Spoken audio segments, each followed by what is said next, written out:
itu apa kesulitannya gitu. Sehingga kalau yang zaman Rasulullah itu bisa jadi karena sahabat tadi tidak ngerti, belum ngerti, atau memang penghayatannya belum sebagaimana yang dikehendaki Allah dan Rasul. Nah, kemudian ketika sudah terjadi baru ditanyakan pada Rasulullah. Kalau sekarang ini kan belum terjadi atau tidak terjadi, maka tidak usah tidak usah dengan berbagai macam pertimbangan kesepakatan yang itu nggak perlu terjadi gitu. Itu kan pilihan-pilihan saja. Maka kalau ditanyakan dengan pertimbangan kemaslahatan apakah juga dibolehkan berjima pada bulan Ramadan di siang hari, menurut saya ya tidak usah dilakukan. Apa pertimbangan kemaslahatannya gitu loh. Masih banyak yang bisa lebih masyarakat itu. Ya kan? Yang bisa dipikirkan itu. Masih banyak yang lebih produktif, masih banyak yang lebih masyarakat.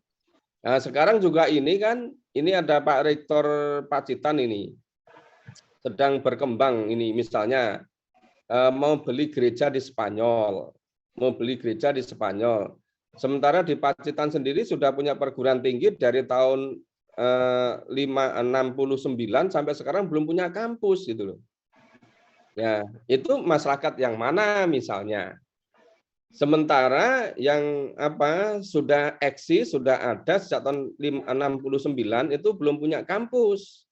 Tapi sementara jauh di Spanyol sana itu belum ada kampus Islamnya, kemudian ada gereja mau dijual misalnya. Kalau punya uang sedikit, itu lebih baik untuk beli gereja yang di Spanyol atau untuk bangun kampus yang ada di Pacitan itu misalnya. Itu coba Pak Rektor Pacitan ini responnya gimana itu? Untuk beli gereja di Spanyol apa untuk bikin kampus di Pacitan? Masyarakatnya gimana kira-kira? Bisa dua-duanya, Prof. Iya, bisa dua-duanya itu tadi kalau uangnya nyukupi. Ini kan persoalannya uangnya nggak nyukupi, cuma sedikit. Iya kan? Kalau uangnya nyukupi ya kedua-duanya gitu kan. Tapi kalau kedua-duanya nggak nyukupi, untuk bikin kampus juga yang nyukupi beli Spanyol apalagi gitu kan. Misalnya kalau di Spanyol beli gereja, kalau beli untuk masjid, jangan-jangan nanti si pemain-pemain bola di Spanyol itu bisa menggunakan itu sebagai masjid misalnya. Nah, pertimbangannya mungkin ada pemain sebelah dari Barcelona, dari Real Madrid. Ya sebetulnya dari Real Madrid lebih bagus ke Real Masjid kan. Kalau Real Masjid itu ya berbeda dengan Real Madrid itu kan. Ya kalau Pak Rektor bisa kedua-duanya atau dua-duanya nggak terlaksana kan, dari tahun 69 sampai sekarang nggak terlaksana itu karena mungkin tidak jelasnya yang mana pertimbangannya itu. Nah, kalau menurut saya yang namanya pemikiran Izzuddin bin Abdul Salam mengenai hukum Islam, mengenai fikih itu untuk bagaimana kita mengambil keputusan yang lebih tepat, yang lebih maslahat. Ngambil keputusan yang betul-betul itu mana yang lebih maslahat, yang lebih tepat gitu loh. Tapi kalau misalnya kita belajar sama pemikiran Izzuddin bin Abdul Salam, kita juga belum bisa memilih mana yang lebih tepat, mana yang lebih maslahat. Ya, padahal tidak hanya semata-mata dari si materinya, tetapi bisa membantu kita setiap menyelesaikan masalah, setiap mengambil keputusan, setiap kita mau melakukan atau tidak melakukan sesuatu, itu tentu dengan pertimbangan-pertimbangan yang lebih matang. Karena setiap saat itu kita selalu dihadapkan pada masalah dan kita harus mengambil keputusan. Nah itu tadi pagi-pagi jam 5:30 banyak juga kan yang ngambil ada sekian banyak acara, agenda, pilih yang mana ya. Ini ada acara misalnya itu jalan sehat, gerak jalan, atau kegiatannya banyak sekali hari akad pagi. Kemudian ada jadwal kajian akad pagi. Nah, itu kan perlu juga pertimbangan yang lebih yang lebih teliti, yang mana kira-kira bagi kehidupan yang berikutnya itu yang bisa lebih maslahat bagi kita. Ini ada tulisan dari Ustadz Sutarman terkait jarak tempuh safar berapa kilometer terkait sholat wajib, misalnya zuhur dengan asar bisa dijamak dan dikosor. Misalnya besok safar pada agenda muktamar di Solo. Jarak tempuh, ya jarak tempuh berapa jauh atau berapa lama, bisa dijamak kosor. Kalau besok jalan ke Solo, itu jamak kosor apa enggak? Ini berangkatnya dari mana? Ke Solo itu dari Pajangan, dari Gua Selarong, atau berangkatnya dari Kalimantan, Sulawesi, Sumatera, NTT, atau berangkatnya cabang khusus di Mesir atau di luar negeri. Dari Selarong, Prof. Oh, atau dari Pacitan ke Solo. Ya, mungkin ini bisa lebih detail Ustadz Sumedi yang ditanyakan oleh Ustadz Tarman ini, itu jamak kosor sholat wajib. Ya, silakan. Suaranya masih oke, silakan. Batas jarak berapa kilometer maksudnya begitu ya? Ya kalau dulu kan jarak kilometer itu pakai jalan darat, jalan kaki atau unta atau pakai apa itu si kendaraan yang masih manual ya. Kalau sekarang misalnya itu kalau dari Pajangan Gua Selarong ke Solo pakai mobil ya paling 1,5 jam nyampe. Atau misalnya dari seluruh Indonesia ini kalau ke Solo tergantung kalau misalnya pakai pesawat rata-rata 1 jam, 1,5 jam, 2 jam udah nyampe. Tapi kalau misalnya jarak dari rumah ke tempatnya itu hanya sekitar misalnya 5 kilo tapi jalan kaki. Jadi sebenarnya tidak hanya semata-mata jarak, tetapi juga pertimbangan yang lain gitu. Ya. Silakan Ustaz. Ini persoalan khilafiyah ya, di kalangan para ulama ya. Ya, sebagian menetapkan jaraknya, sebagian yang lain tidak ini. Ya, begitu juga waktunya ya, orang mengkosor misalnya maksimal 3 hari, sementara yang lain tidak ini, tidak ada batas.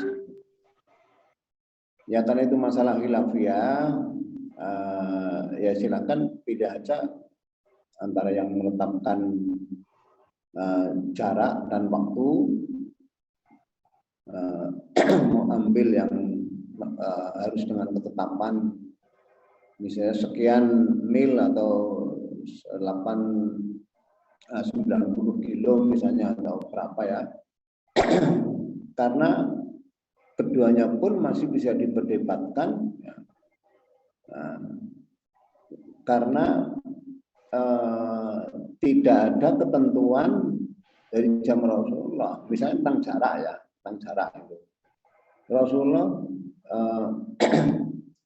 pergi ke suatu tempat, kemudian beliau menjamak di sana ini.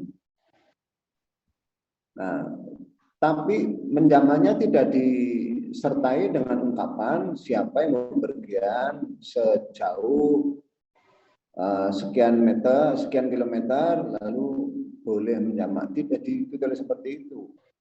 Tapi kasus atau amal yang dikerjakan oleh Rasulullah itu kemudian ditafsiri, ditafsiri oleh ulama. Tolong ini jarak antara Medina dengan tempat beliau tinggal dengan tujuan dia bepergian yang dia menjamak sholat itu berapa kilo.